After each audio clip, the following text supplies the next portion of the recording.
কাপড়টাকে কি করলাম এই যে 2 ভাঁজে ফেললাম, 2 ভাঁজ করে 4 ভাঁজ। এখানে কাপড় কয় ভাঁজ? 4 ভাঁজ। হ্যাঁ কাপড় আছে 4 ভাঁজ। তারপর আমরা সবসময় নিচের ঝুলটা আগে কাটবো, কোমরের উপরের অংশ না।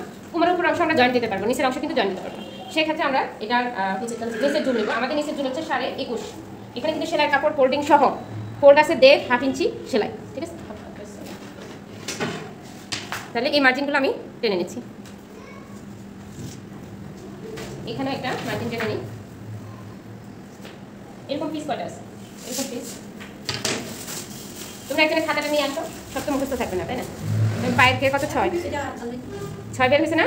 সেলাই সহ 1 ইঞ্চি সেলাই, 1 ইঞ্চি কিন্তু সেলাই করে থাকতে হবে। এখানে কাট করে দিতে হবে, একটু অ্যাঙ্গেল করে দিতে হবে। আর এখানে চড়া মেবি 13 বের হয়েছে, 13। এটা কি কাপড়টা কিন্তু আমরা আরেকটু অ্যাঙ্গেল করতে পারি। সেটা কিভাবে জানো? এটা ভাঁজটাকে খুলে ফেলি। এখানে কতটুকু কাপড় আছে? 4 ইঞ্চি, তাই না? আমরা যদি 3 ইঞ্চি, আমরা যদি এটাকে এক পাশ করে নিই তাহলে আমাদের 6 ইঞ্চি। এখান থেকে কোমর পট্টিটা বের হয়ে যাবে, কোমর পট্টি বের হয়ে যাবে। তাহলে আমরা ওটাই করি, কারণ যাতে আমার কাপড়টা একটু সেফ হয়। এটাকে আমি জাস্ট নিচে দুটো লম্বা নিয়ে এটাকে কেটে ফেলতেছি। এটাকে বাড়তি অংশটাকে আলাদা করে নিচ্ছি, ঠিক আছে? এটাকে আলাদা করে নিলাম। এখন আমি যেটা করবো, লম্বা লম্বি কাপড় কিন্তু লম্বা লম্বি রাখছি, তাই না? দুইটা কাপড়কে একদম মেলে নিয়েছি। মেলে নিয়ে এটাকে কি করবো, এভাবে ফেলবো 13 ইঞ্চি পর্যন্ত।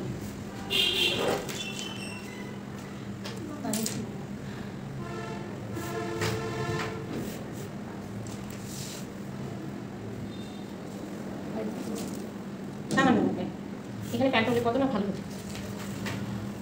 এখন আমার একটু বাড়তি হয়ে গেছে, আমাদের বাড়তি দরকার নেই। এমনিতে প্রচুর কুচি হবে, সেটা সাইজ অনুযায়ী অনেক কুচি হবে।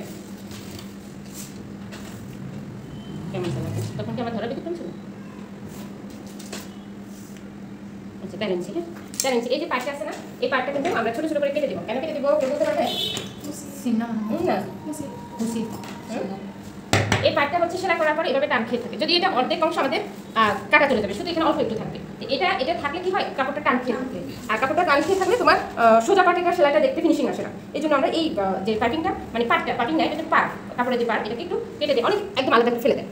এখন আমরা আবার সেম করবো। নিচে আমাদের এখানে 1.5 ইঞ্চি হচ্ছে ফোল্ডিংয়ের জন্য 1/2 ইঞ্চি সেলাই।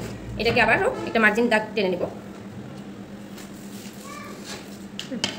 তারপরে হচ্ছে এখানে 6 ইঞ্চি, 6 ইঞ্চিতে একটা দাগ দিব। আর এখানে যেটা দেখছি এটা হচ্ছে সেলাই দাগ, আর এটা হচ্ছে অ্যালাউন্স থাকবে, তাই না? বাড়তি অংশ, সেলাই বাড়তি অংশ। এখন আমরা এখানে হাই দেবো। হাই ছিল মেবি 6.5 ইঞ্চি, তাই না? হাইয়ের নিচের জুলের হাই কত দেখো তো? হ্যাঁ 6.5 ইঞ্চি। কেউ কি আসছে?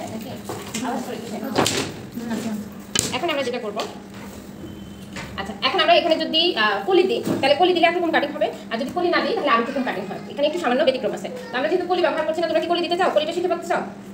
কেন মধ্যে কলি বুঝে না? পটি, হ্যাঁ পটি, ওই যে সালোয়ারের নিচে দিতে পোশাকটা হ্যাঁ তিন কলি আছে, কলি দেয়, ওটা দিবে? তাহলে এটা সোজা থাকবে, ঠিক আছে? তারপর আমরা এটাকে এইভাবে বসাবো। কেন এইভাবে বসাবো বলো তো? এখানে একটু রাউন্ড হয়, তাহলে এখানে জায়গাটা চড়া হয়। এটাকে এভাবে বসানো যায়, এটাও ব্যাপার না। হ্যাঁ এভাবে বসানো যায়, তাহলে কি হয়, এখানে একটু কম অ্যাঙ্গেল হয়। যেভাবে নেই এটা কোনো আমার কোনো ইস্যুস না, ঠিক আছে? এখন আমরা এখানে কোনো কাজ দেয়। এখন আমি কি করবো, কাটিং করবো।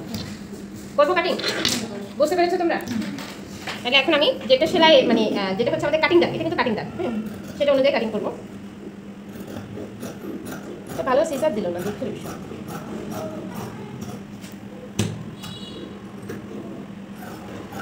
এগুলো নতুন সিজার তো মানে ইয়ে হয় না, এখনো ফ্লেক্সিবিলিটি আসে। এখন এখানে কি করবো, একটা তীর কেটে রাখবো। তীরটা কেন কাটবো?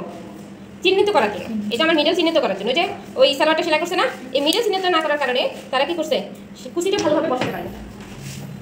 আচ্ছা এটা গেল। এখন আমরা দেখি এখান থেকে আমাদের কোমর পট্টি বের হয় কিনা। যদি বের হয় তো ভালো কথা। আচ্ছা আমাদের কোমর পট্টিতে আমি 32 দিয়েছি, তাই না? এটার হাইট অনুযায়ী 32 দরকার, আমরা এখানে লুজটা না ধরে করি, সমস্যা নেই।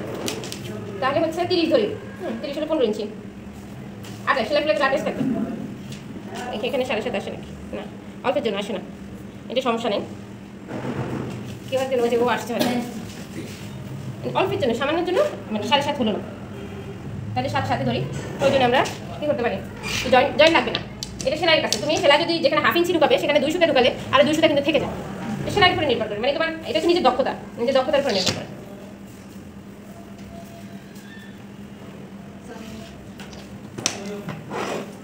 এটা তো এটার নাম জানেন না? এটা তো আমি আঞ্জুমান হিসেবে চিনি।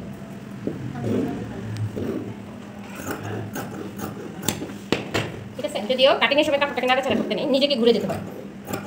যে কাটিং মাস্টার তাকে ঘুরে যেতে হয়। আমাদের তো এটা ছোটোখাটো জিনিস নেই, আমরা একটা করে আইটেম করতেছি, সমস্যা নেই। ঠিক আছে, এটাকে আমরা মিডল হিসেবে চিহ্নিত করে রাখবো।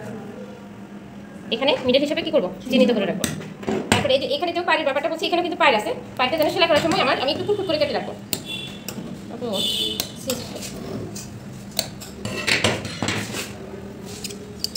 একটু নারকেল তেল দিয়ে রাখেন, মানে মেশিনে যে তেল আছে ছোট করে। যদি আমার কাপড় বেশি থাকতো তাহলে আমি এটা পুরোটা এক পরত করে ফেলে দিতাম, ফেলে দিয়ে তারপরে তাহলে কি হলো, আমাদের উপরের অংশ শেষ। এখন আমাদের কলি কাটবো, তাই না? এটা তো ছোটো বাচ্চা, এটাকে আমরা এই যে এই জায়গাটাকে 2 ভাঁজ 4 ভাঁজে ফেলবো। 2টা লাগবে তো, তাই না?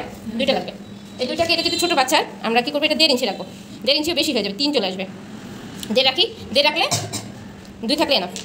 আমরা বড়দের 2.5 বা 2 দিই, 3 দিলে বেশি ইয়ে হয়ে যায়। আর এটা লম্বা দিব হচ্ছে 5 ইঞ্চি। কতটুকু? 5 ইঞ্চি। তারপর এটা এখানে সামান্য একটু, এটা আমাদের সেলাই হবে 2 সুতা। যদি ধরি আমরা যে সুতা হিসাব করলে 2 সুতা আসবে, এটা এখানে একটু 2 সুতা একটু মানে সোজা রাখি, তারপর এটাকে জাস্ট মিলাই দিব, এটা সেলাই সুবিধার্থে।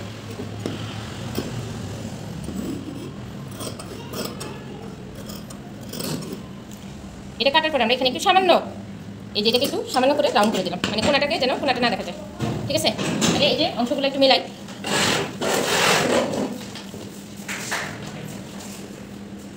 এটা হচ্ছে এখানে আসবে, এই যে। আর এটা 4 ভাঁজ আছে না, এটাকে আমরা 4 ভাঁজে ধরি, তাহলে আমরা কুচির অংশটা বুঝতে পারবো। ঠিক আছে, তাহলে অর্ধেক কুচি হচ্ছে না এখানে, অর্ধেক কুচি হচ্ছে। ঠিক আছে, আমার সালোয়ার কাটিং শেষ। এন্ড তোমরা যদি সূত্র ব্যবহার করে করো, তাহলে এটার যে সূত্রের জায়গা, ওই সূত্রের জায়গায় তুমি শুধু মাপটা চেঞ্জ করবে, সংখ্যাটা বড় ছোট যাই হোক না কেন সংখ্যাটা চেঞ্জ করলে কিন্তু হয়ে যাবে। খুব কঠিন, কিন্তু দাগগুলো আগে মেনটেন্স করবেন, যে আমি প্রথম কী কাজ করবো, তারপরে কী করবো, তারপরে কী করবো, এভাবে করে যদি মাথায় রাখে তাহলে কিন্তু এটা সহজ। ঠিক আছে, সকলকে ধন্যবাদ।